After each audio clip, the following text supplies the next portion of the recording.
नमस्कार। आज हम करेंगे माता का अंचल कृतिका का पहला अध्याय, जिसके लेखक हैं शिवपूजन सहाय। प्रस्तुत पाठ श्री शिवपूजन सहाय के देहाती दुनिया नामक उपन्यास का अंश है। देहाती दुनिया हिंदी साहित्य का पहला आंचलिक उपन्यास है। मतलब इसने इसको गांव से, देहाती दुनिया से, उसके आंचल से उठाया है। इसमें जो वर्णन किया है वो बिल्कुल ऐसे बच्चों का है, देहाती या गांव के भोले भाले बच्चों का वर्णन इसमें किया गया है। इसे शिशु भोलानाथ के चरित्र को मध्य में रखकर रचा गया है। अर्थात इसमें एक बच्चे का वर्णन है। पूरा पाठ एक बच्चे के इर्द गिर्द घूमता है और उस बच्चे का नाम है भोलानाथ। माता का अंचल पाठ का नाम इसलिए रखा गया है क्योंकि बच्चा अंततः दुख की स्थिति में या जब भी उसको प्रेम की अनुभूति होती है तो वह माँ के आंचल में ही आता है, माँ के पास ही आता है। संकलित अंश में ग्रामीण अंचल और उसके चरित्रों का एक अद्भुत चित्र अंकित किया गया है। बालकों के खेल, कौतूहल, माँ की ममता, पिता का प्यार, लोकगीत आदि का एक साथ चित्रण किया गया है। बाल सुलभ मनोभावों की सुंदर अभिव्यक्ति हुई है। साथ ही तत्कालीन समाज के पारिवारिक परिवेश का भी उल्लेख किया गया है। अर्थात समाज में किस प्रकार बच्चे एक दूसरे के साथ मिलजुल कर रहते थे, कैसे पड़ोस के बच्चे एक दूसरे के साथ खेलते थे, कैसे सब मिलजुल कर अपना समय व्यतीत करते थे और बच्चे अपना बचपन किन आदतों के साथ या किन अच्छी आदतों के साथ व्यतीत करते थे, वो सब इस पाठ में बताया गया है। लेखक अभी बच्चा ही था कि वह अपने पिताजी के साथ प्रातः शीघ्र उठकर स्नान आदि करके पूजा करने बैठ जाता था। वह अपने पिता से जिद करके माथे पर त्रिपुंड लगाया करता था। अपनी लंबी लंबी जटाओं के कारण वह भोलानाथ अथवा बम भोला ही लगता था। लेखक अपने पिताजी को बाबूजी और माताजी को मैया कहकर पुकारता था। जब उसके पिताजी रामायण का पाठ करते तो वह भी वहाँ बैठ जाता था। वह वहाँ बैठा बैठा दर्पण देखा करता था, आईने में अपने आप को देखा करता था। जब उसके पिताजी उसकी तरफ देखते तो वह हंस पड़ता था। लेखक के पिता पूजा पाठ करने के पश्चात राम नामा बही पर 1000 बार राम नाम लिखते थे। फिर कागज के टुकड़ों पर 500 बार राम नाम लिखकर तथा उन्हें आटे की गोलियों में लपेटकर गंगा जी में मछलियों को खिलाने के लिए ले जाते थे। भोलानाथ भी पिता के साथ गंगा तट पर जाता था। उस समय वह पिता के कंधों पर बैठकर मुस्कुराता रहता था। लेखक बचपन में पिता के साथ अनेक खेल खेला करता था। कभी कभी कुश्ती भी लड़ता था और उनकी छाती पर बैठकर उनकी मूछें उखाड़ने लगता था। तब उसके पिताजी उससे मूछें छुड़वा कर उसका हाथ चूम लेते थे। पिताजी उसके दोनों गाल चूमते व उन पर अपनी दाढ़ी रगड़ देते। लेखक फिर उनकी मूछें उखाड़ने लगता और वे झूठ मूठ का रोने लगते। लेखक पिताजी के साथ भोजन करता। पिताजी उसने अपने हाथों से भोजन खिलाते थे। जब उसका पेट भर जाता था तो माँ और भोजन खिलाने की जिद करती और कहती।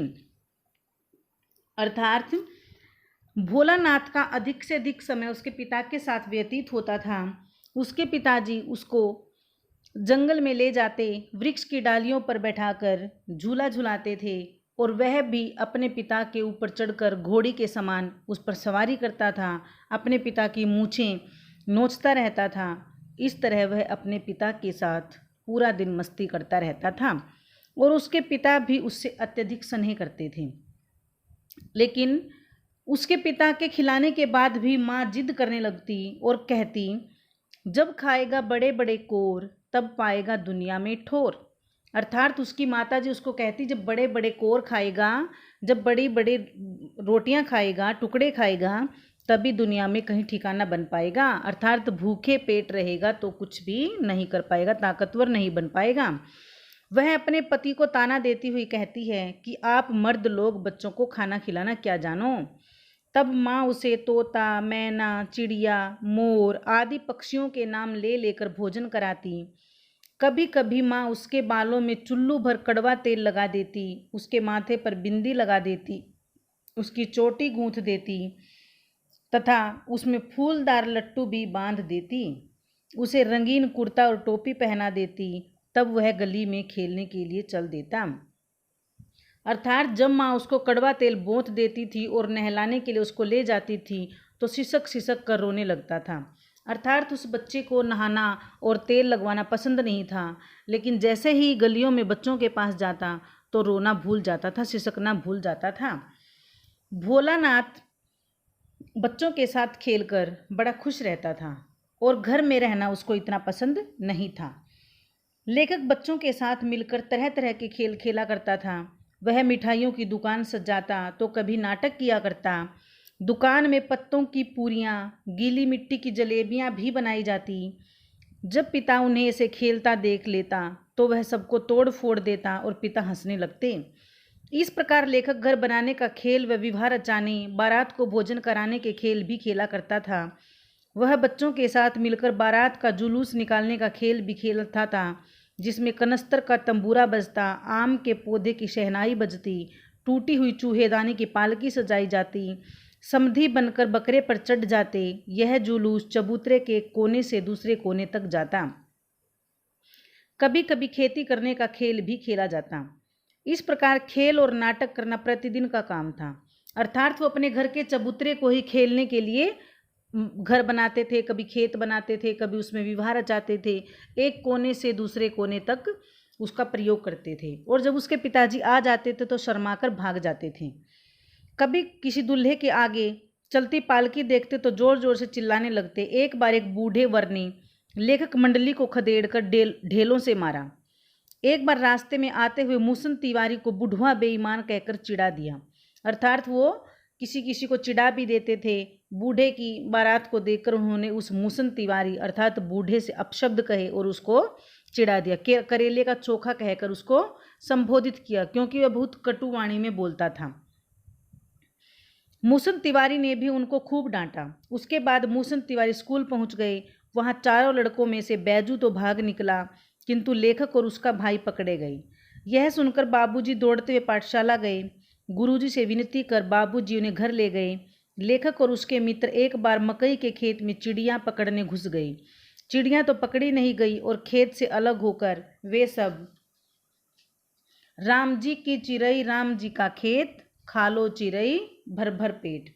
मतलब चिड़ियों को ही कहने लगे कि भगवान ने ही चिड़ियों को बनाया है, भगवान ने ही खेतों को बनाया है। कहते हैं राम जी की चिड़ई और राम जी का खेत, खा लो चिड़ई, चिड़िया खा लो भर भर पेट। गीत गाने लगी। कुछ ही दूरी पर खड़े बाबूजी व अन्य लोग उनका यह तमाशा देखकर प्रसन्न हो रहे थे।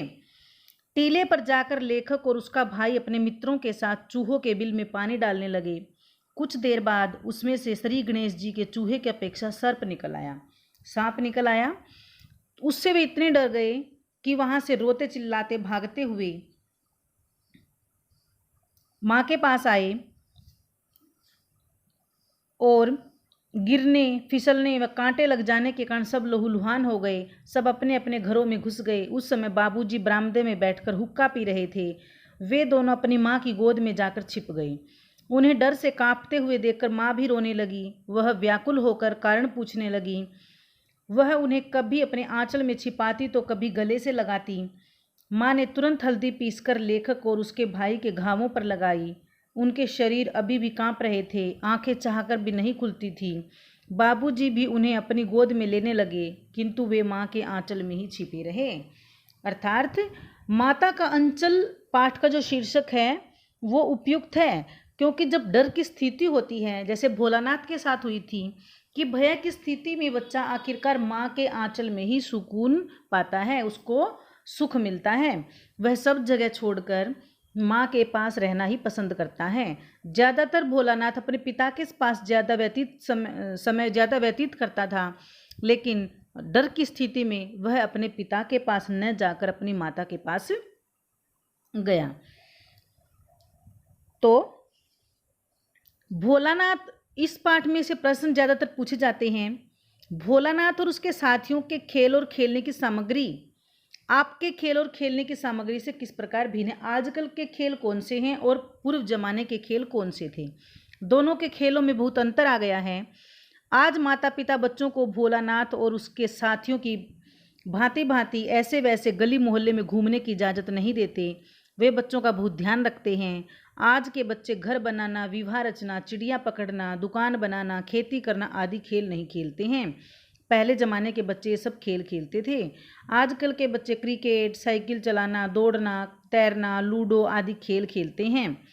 और उनके खेलने की सामग्री चबूतरा, सरकंडे, टूटी चूहेदानी, गीली मिट्टी, टूटे हुए घड़े के टुकड़े, कनस्तर। लेकिन आजकल के बच्चों के खेलने की सामग्री व साधन है TV, computer, cycle, bat ball, football आदि। तो दोनों के खेल और खेलने की सामग्री में बहुत अंतर है। भोलानाथ को उसके पिताजी भोलानाथ क्यों कहने लगे थे? क्योंकि जब उसके पिताजी उसके माथे पर तिलक लगाते थे, त्रिपुंड लगा देते थे। त्रिपुंड यानी जैसे शिव पर लगा होता है वो तीन वो रेखा, ऐसा तिलक लगाते थे भभूत का। तो भभूत का तिलक लगने के कारण वो खासे भोला बन जाते थे, भम भोला। तो इसी के कारण उनका नाम भोलानाथ पड़ गया था। तो एक और हमने पढ़ा था, भोलानाथ अपने साथियों को देखकर सिसकना क्यों भूल जाता है? बच्चा जो होता है वो सदैव अपने साथियों में खेलना पसंद करता है। भोलानाथ भी एक साधारण बालक था। उसे अपने साथियों के साथ खेलने में गहरा आनंद मिलता था। वह अपने साथियों को शोर मचाते, शरारतें करते और खेलते हुए देखकर सब कुछ भूल जाता था।